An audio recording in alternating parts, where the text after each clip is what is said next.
सहकारी होते वंचित बहुजन आघाडीमधले हा आणि त्यांनी एक जमिनीची खरेदी केली होती. हा ज्या वर्ग 2च्या जमीन आहेत त्यांनी नियमानुसार खरेदी केली ती.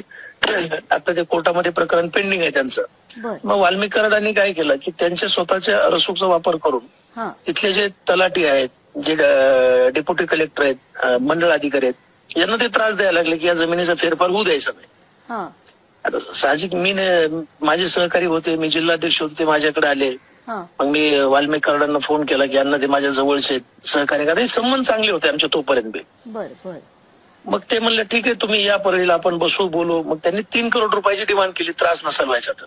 हा मग 3 करोडची डिमांड केल्यानंतर त्या परळीच्या कार्यालयामध्ये आमची बैठक बसून तो विषय सगळा 1 कोटीवरती सेट झाला की तो समोरचे माझे सहकारी म्हणले मला त्रास नकोय, ते डॉक्टर आहेत बाय प्रोफेशन, किंवा म्हणले यांची ताकद जास्त आहे मला त्रास नको, म्हणून ते ठरलं.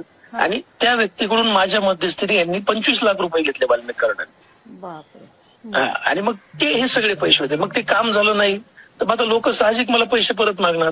मी लोकांचे पैसे जमा करून दिले होते. मग मी वाल्मिक कराडांना पैसे परत मागायला लागलो. आता ते पैसे कुणाचेच परत देत नाहीत ना, हार्वेस्टरवाल्याचे देतात ना असे. आता माझ्यासारखीच माझी किरकोळ अमाऊंट आहे, किमान 1,000 कोटी रुपये असतील वाल्मिक कराडांनी घेतलेत आणि लोकांचे परत नाही दिले.